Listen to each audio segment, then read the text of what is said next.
Every year in the NFL, multiple teams changed their head coach. Rather, that's because the team has been underperforming or team just want a new leader slash a new voice. Today, we're going to be ranking every single hire that took place in this record breaking head coach cycle. We had 10 teams change their head coach. Feels like there haven't been that many in a while. So I hope you guys enjoy this video. Please subscribe. We're going to rank those coaches on this tier list. And without further ado, let's get right into it.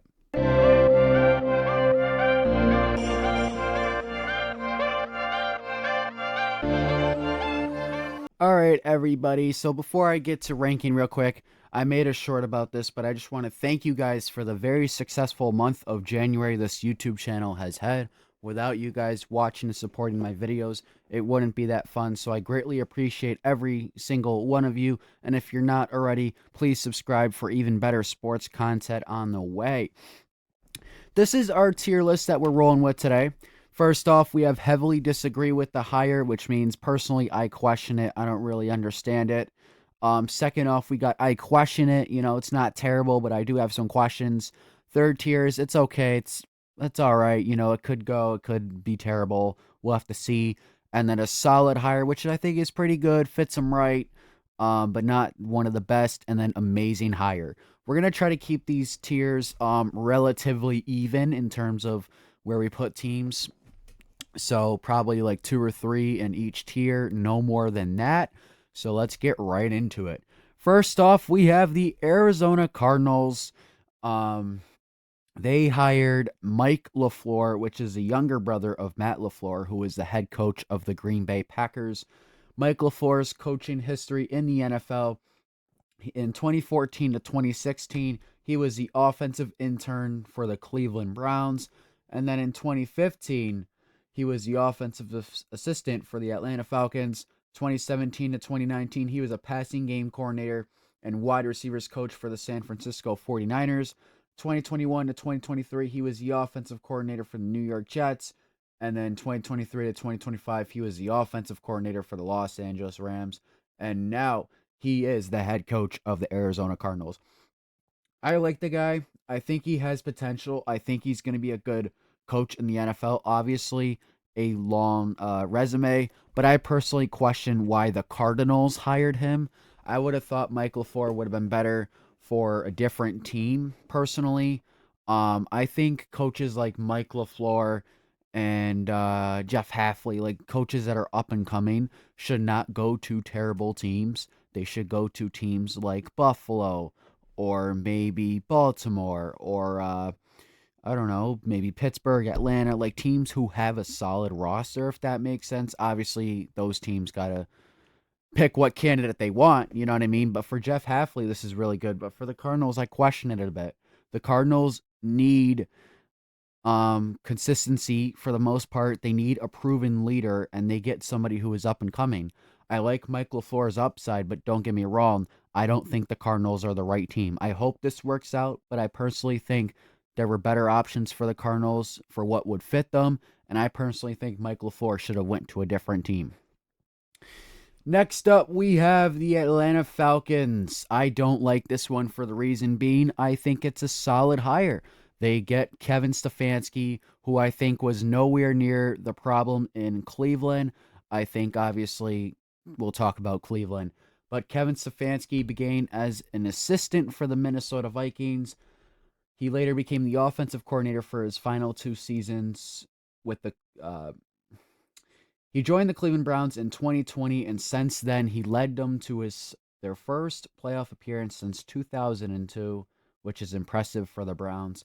He was also named NFL Coach of the Year in 2020 and 2023. After a challenging period with the Browns, Stefanski agreed to a 5-year contract to become the new head coach of the Atlanta Falcons. I think Stefanski is a good coach. I've said this all year long, and it's going to be scary to see him with Bijan Robinson, Drake London, and Kyle Pitts if he comes back. Uh, Kevin Stefanski went from working under the Cleveland Browns, Cleveland Clowns, to working with Bijan Robinson and Drake London, Bijan's top 3, if not, to 1 at his position. Drake London's probably top 15, definitely top 20. Kyle Pitts was a top 10 tight end last year. And then the defense, they have so many young playmakers. I don't like Atlanta, but this is a really, really good hire for them. Next up, we have the Buffalo Bills, or excuse me, the Baltimore Ravens. The Baltimore Ravens have hired Jesse Minter as their new head coach. In the NFL, he was the Baltimore Ravens defensive coordinator from 2017 to 2020. He was first a defensive assistant, became defensive backs coach. And now he went to the Chargers for defensive coordinator in 2024 for about 2 years, and now he's with the Baltimore Ravens. In my personal opinion, out of Mike LaFleur, Jeff Hafley, Jesse Minter, all the up and coming candidates, besides Clint Kubiak, I think Jesse Minter was the best option. And I think this is a really good hire for the Baltimore Ravens. If you look when the Ravens were good, when they won Super Bowls, they had players like Ray Lewis, and they were heavily defensive talented. Like, their defense would take over. That was the Baltimore Ravens. They were known for their tough defense. So when you bring in a guy that's up and coming, he's pretty young, and give him the opportunity to work with a defense who already has a good offense, don't get me wrong, he can easily get Baltimore back to where they were years ago. Baltimore has always been known to be defensive sounded, and I think he will try to bring back that culture to Baltimore. We'll have to see how the offense plays, but I think overall this is a good hire for Baltimore. Baltimore is in the position to take a team for an up-and-coming candidate. Next up, we have the Buffalo Bills. They hired Mr. Joe Brady. He was the quarterbacks coach for the Bills in 2022. Before that, he was with the Carolina Panthers as an offensive coordinator before stupid Matt Rule fired him. And then he got promoted to offensive coordinator in 2024 after they fired Ken Dorsey. And since then, he's been on the rise there. A lot of Bills fans hate it. A lot of Bills fans love it, and obviously got promoted because there was not many options left for them after they moved on from McDermott. In my personal opinion, I think it's an okay hire. As I've stated before, I like Joe Brady. He's one of my favorite candidates in this cycle, but here's where it's okay. The Buffalo Bills have had Sean McDermott for so long, and they moved on from him practically because they wanted a new leader, right? McDermott's not a bad coach. I think everybody near Buffalo will tell you that. They moved on from him because they wanted a new leader, like the Ravens moved on from Harbaugh. But when you want a new leader and you move on from a coach because you want a new leader, you don't hire somebody that's in your building, okay? That's just not, it defeats the purpose to me. That's my personal opinion.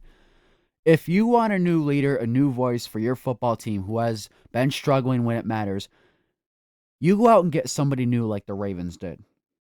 You don't promote somebody in-house like the Bills did. That's my opinion, personally. I like Joe Brady, like I said, but I would have liked to seen him go somewhere else for not only his sake, but Buffalo. And I think Brandon Beane should have been gone too. I personally say that all the time, but I think this hire is okay. Let's see here. Next up, we have the Cleveland Browns with Todd Monken. I probably think this will be the only one that I very heavily disagree with. First off, I really don't think it mattered who Cleveland hired, because Andrew Berry is genuinely one of the worst GMs I've ever seen. The ownership is really bad. Why are they making candidates do personality tests for a football coaching job? That's not how it works. Okay? Maybe you ask questions, what would you do in this situation? Who are you in this situation? You don't give them personality tests. What are we doing? Andrew Berry, and he's one of those GMs to me who doesn't have a clear plan of what he's doing. And I could give you so many reasons for that. My recent example, I've said this before, drafting Shador Sanders, Dylan Gabriel, and the two running backs they did in the same draft.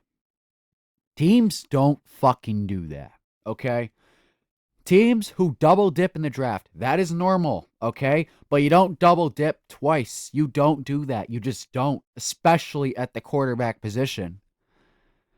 Andrew Berry doesn't have a plan with the Cleveland Browns. And until they get rid of him, until the owner realizes who the problem is, no matter who is coaching the Cleveland Browns, I don't care if it's Sean McVay, that team is not going to find success. If they didn't find success with Kevin Stefanski, they sure are not going to find success with a downgrade in Todd Monken. No disrespect to him, but Cleveland's not doing anything. And it's not just Todd's fault, it's who's above him fault. And giving a quarterback who got in trouble and hasn't even played in 2 years a $400-something million contract. That's not how you win in the NFL. All right, moving on to the New York Giants. They have fired Brian Daboll midseason, obviously, and then they had the interim take over, Mike Kafka. I personally like Brian Daboll. I'm excited to see him be the offensive coordinator in Tennessee. But for the Giants, they have hired Mr. John Harbaugh. I think this is going to be our first amazing hire. This is A+ for the Giants. Now, John Harbaugh got fired from the Ravens because they've had a hard time getting over the hump, and obviously this past season they haven't made the playoffs with the roster they have. Um, the Giants aren't looking for a coach that can't get over the hump. That's not why they hired him. The Giants are looking for a coach to build a culture of success, consistent success. Harbaugh has done that for Baltimore, okay? Say what you want about him not being able to get Baltimore to the promised land, but he's brought him up for sure when he was there. 18 seasons with the Ravens, Super Bowl victory. If he can get the Giants just to playoff contention every year, it's good, you know? The Giants have been one of those teams who have struggled. They've only made the playoffs once in probably a long time. Yeah, just this is a hire to just bring back a winning culture. Harbaugh will bring that.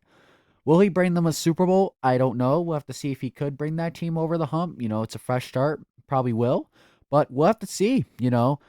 Bring the winning culture back to the Giants. This is an A+ hire for the Giants. I don't trust the GM personally, Joe Shane. I think the only thing about him has been his drafting that's been decent. But other than that, it hasn't been great. Yeah, this is a great hire for the Giants. No way around it.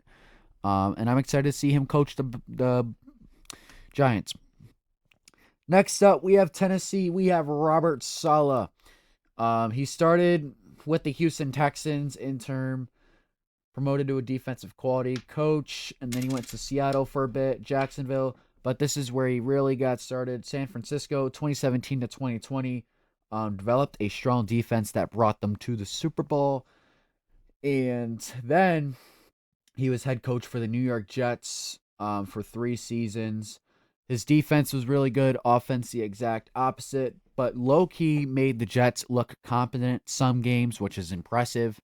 And then last year, he returned back to San Francisco, and that defense was incredible. Despite all the injuries they had, they were incredible. Now he's with Tennessee. I like this hire personally for the Titans. The Titans are kind of the same boat as the Cardinals in terms of a roster. Just the Titans for sure have a quarterback, but they don't have as many weapons as the Cardinals do. But this is what I was talking about with Arizona. When you have a roster that isn't the greatest, it's good to bring in a proven guy to elevate it instead of taking a dice roll on an up-and-coming candidate. Tennessee did that. I'm going to say it's okay because of how Robert Saleh's last stint went, but I believe he could be the guy for Tennessee. I think this has a 75% chance of working out for both sides.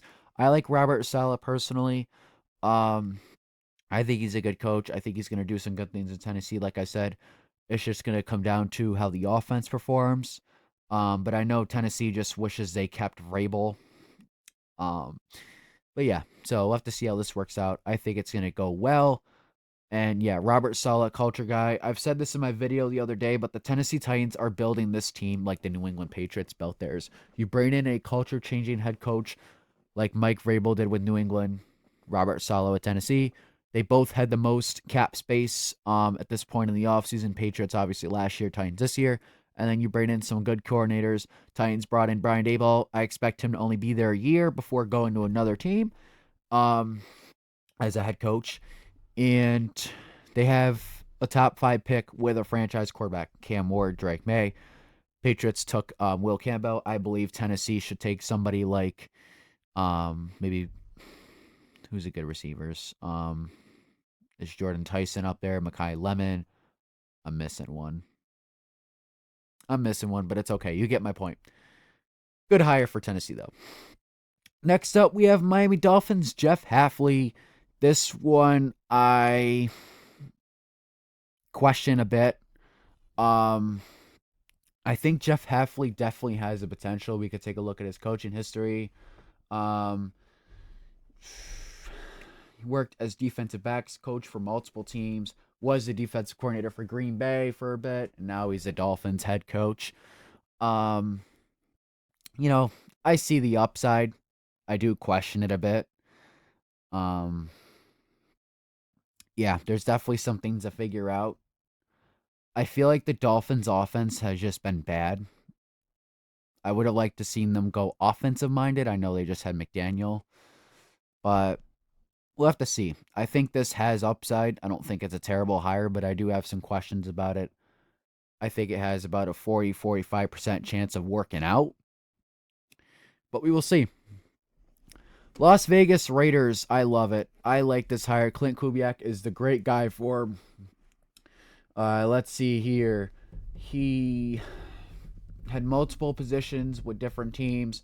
He was the offense coordinator for the Saints in 2024, and then he went to Seattle, where he did amazing with Seattle this year. How many games did they drop 30 or 40 points, especially in the playoffs? Clint Kubiak has done an incredible job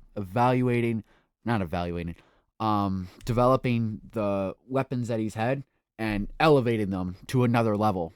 So a coach's job, in my opinion, is to develop and bring the talent they have from here to up here. Takes time, but I believe that's the coach's main job of a team. Clint Kubiak fucking nailed it. That's why he deserves to go to the Vegas. He's going to take over as their head coach probably Monday or Tuesday after the Super Bowl. But this is a plus hire for the Raiders. I'm just going to keep one in amazing tier.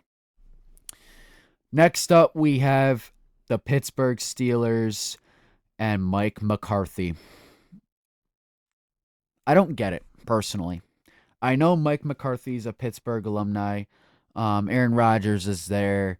He's known the family or whatever. But Mike Tomlin, I know they didn't fire Mike Tomlin. I kind of feel like there was a neutral department, though. This is a lateral. This is a lateral. This is a team who is down by 7. They are 40 yards away from the end zone with 2 seconds left on the clock. They're running their play, and they throw the ball from the 40-yard line to the 39-yard line, and they get tackled right away. This doesn't move me at all personally. I don't think Mike McCarthy is a terrible coach, but the problem has been in Pittsburgh not winning playoff games. And what did Mike McCarthy do with Dallas? He brought them to the playoffs, but he didn't win. I do think a lot of the problem in Dallas was Jerry Jones, so maybe Mike McCarthy will do better without Jerry Jones. I expect him to do a little better. I know he's a Super Bowl winning head coach, but I don't know. It just doesn't really move me. But comment down below your favorite hire from this coaching cycle. Which one do you think was the best? I'm excited to hear your guys' take. If you guys enjoyed this video, please subscribe for plenty more sports content. I hope you guys enjoyed. Stay warm wherever you are. Stay safe. And I'll see you guys in the next episode. Peace.